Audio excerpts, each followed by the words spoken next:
One of my doctors recommended that I go see a dermatologist because I have a lot of little freckles on my body from spending a lot of time out in the sun when I was younger.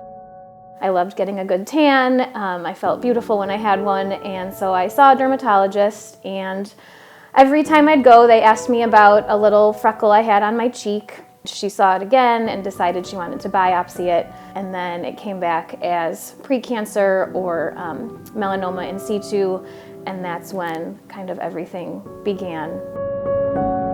Because it was on my face, I spoke with my dermatologist, and she suggested doing a slow Mohs procedure, which meant that the dermatologist would remove the mole and the surrounding skin, and then a plastic surgeon would stitch up the area since it was on my face.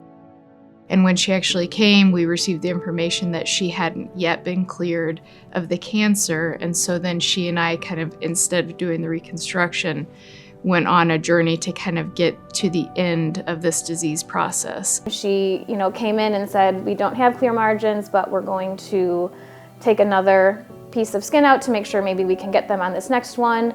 And so we actually had to take her to the operating room I think 3 or 4 additional times in order to get totally around her skin cancer.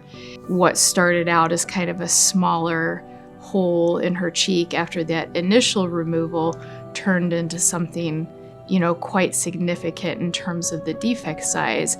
So in, a matter of 3 or 4 weeks, that was a pretty devastating process to go through, as you can imagine.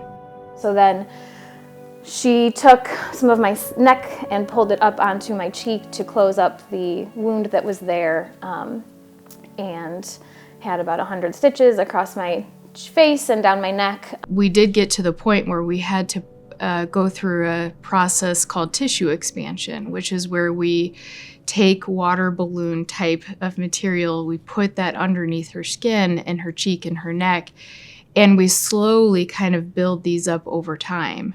And what it does is it stretches out her normal skin, and it gives us more skin to work with. What normally takes maybe, 1 or 2 sessions kind of got stretched over this, significant period of time of like 3 or 4 months. So that was a huge, huge interruption to her life in general, and obviously very difficult to deal with.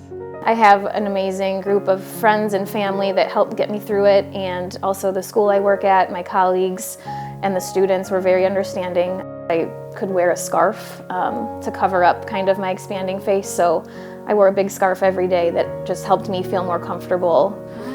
Hi Courtney, how are you? Good to see you. There's so much worry on her end, and not sort of being able to see the light despite the trees. And so for us to be able to say, I have done this before, I'm comfortable with this, I think is really important.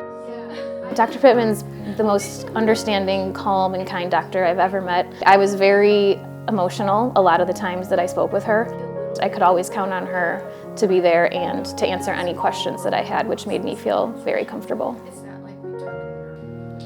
So if I could change anything, I would have worn more sunscreen as a teenager and a young adult. Now I am making sure that I wear sunscreen whenever I'm outside. I make sure that I go outside and when the UV's low, especially along the lake or when I'm in direct sun. In 2025, I chose to run for the American Cancer Society, so I fundraised for them and also was invited to give a speech at their team dinner before the marathon. I want to make sure that I help others avoid anything like this.